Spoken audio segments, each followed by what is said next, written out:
Hi friends! So today I wanted to look at the Apple Watch and whether it was useful for low vision users. So, an Apple Watch is pretty recognizable, and for good reason. In general, it's a pretty useful piece of tech. It allows you to get notifications, send and receive text messages and calls. It even allows you to use the basic features in many of your favorite apps, and it'll track your health and fitness data. Some models will even allow you to take an ECG, will measure your blood oxygen levels, and will alert somebody if you fall and haven't moved for a while. Additionally, since it's Apple, there's also a variety of accessibility options. Many of the accessibility features that are available on your iPhone are also available on the Apple Watch. This includes tap to zoom and voiceover, with screen curtain of course.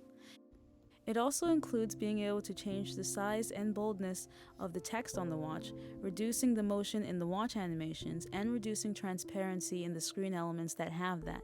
You can even add a chime to be able to tell the time without looking at the watch face. You can set up these features in the settings section on the Apple Watch itself, or in the accessibility section in the Apple Watch app on your iPhone.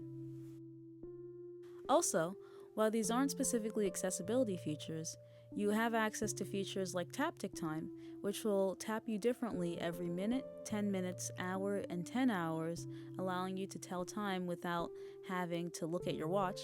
And you have access to Siri, which will allow you to use many of the Apple Watch's features using only your voice.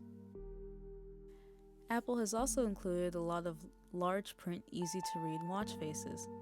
And many of their other watch faces have pretty readable text depending on your vision.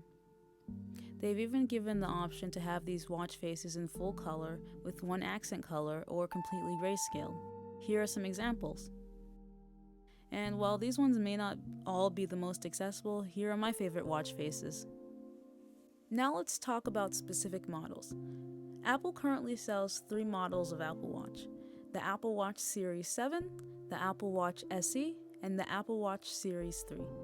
The Apple Watch Series 7 has all available Apple Watch features regardless of what material you choose for the case. The Apple Watch SE has the majority of these features, the most notable exceptions being that you cannot take an ECG and you cannot take your blood oxygen level. But some of the earlier models also don't have this. The other difference is that the SE has a Retina display as opposed to an OLED display. Finally, the Apple Watch Series 3 has a smaller screen than the other 2 models, and you can use basic Apple Watch features. It's also the cheapest model at $199. The Apple Watch Series 4, 5, and 6 are also available either through Apple's refurbished store or through other websites if you'd like a newer model without the high price tag of the Series 7 or SE. I currently use the 40mm Apple Watch Series 4 in silver. I've had this watch for about 2.5 years and it still works fine for me. With any Apple Watch model you get though, I do suggest that you get a case. I took mine off for this video specifically, but after I'm done, I'm putting it right back on. Scratch-resistant glass is still glass after all, and we all bump our hands into corners without even realizing it. I don't tend to like the cases that add bulk to the watch. I don't think they look as nice, so these are the ones I use. I'll link them down below. Now, you may be wondering, if my vision is so bad, why would I get the smaller watch size?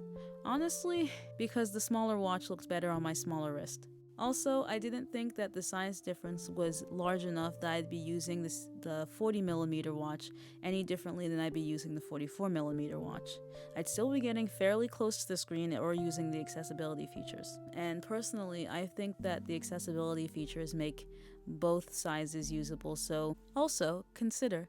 You're not going to be reading tomes on your Apple Watch. It's really only meant for quick glances and quick actions, so you likely won't be looking at the screen for long periods of time. Finally, I wanted to talk about some of the benefits that I've gotten from the Apple Watch. So one of the biggest benefits is that it's allowed me to detach myself from my phone. And that's pretty big because our phones can be a pretty big distraction. This allows me to put my phone down somewhere and not fear that I'll miss an important call or text or email, which is pretty awesome. It allows me to have the majority of the benefits that I get from my phone and minimize the distraction. Another major benefit is that it tracks my workouts and reminds me to move. While I'm not sure that the calorie information is accurate, the other data that it's gathering, say on my heart, is extremely valuable. Plus, it's good to have something that reminds you to move every once in a while. Also, the neutral design means that it goes well with whatever I happen to be wearing at the moment, and the watch bands allow for endless customization based on whatever occasion it is or need. Looking at VI benefits, regular watches have always annoyed me because I'd always have to get really up close to tell what they were saying. While I've never minded this, it could be a bit annoying if I was trying to check the time discreetly. On the other hand, digital watch faces that have the bigger text often didn't look very nice. The Apple Watch is a good middle ground. Plus, the added accessibility features make it possible for me to use the watch in situations where my vision might not be as good. So, is this watch useful if you have low vision? Well, that depends. If you like the accessibility features that Apple provides, I think this watch is a great add-on to your phone. It also might be useful if you're like me, can see the larger watch faces and just are looking for a watch that you can read very easily. On the other hand, if you're not a fan of Apple's accessibility features, this watch might not be for you. Is it essential? No, but it is a nice accessory. And if your vision has previously made it difficult for you to wear watches, this may make it easier. Remember, everybody's vision is different, and what works for me may not work for you. If you can, I would recommend either going into the Apple Store to test it out and see if it could be useful to you, or maybe borrowing it from a friend to test it out.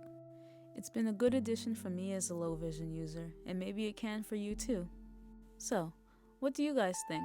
Let me know your experience with the Apple Watch in the comments down below. If you want to watch another tech review, check out my Kindle Paperwhite review in the card on the left. Or, if you'd like to leave your video up to chance, click on the card on the right. Thanks for watching, and see you in the next video.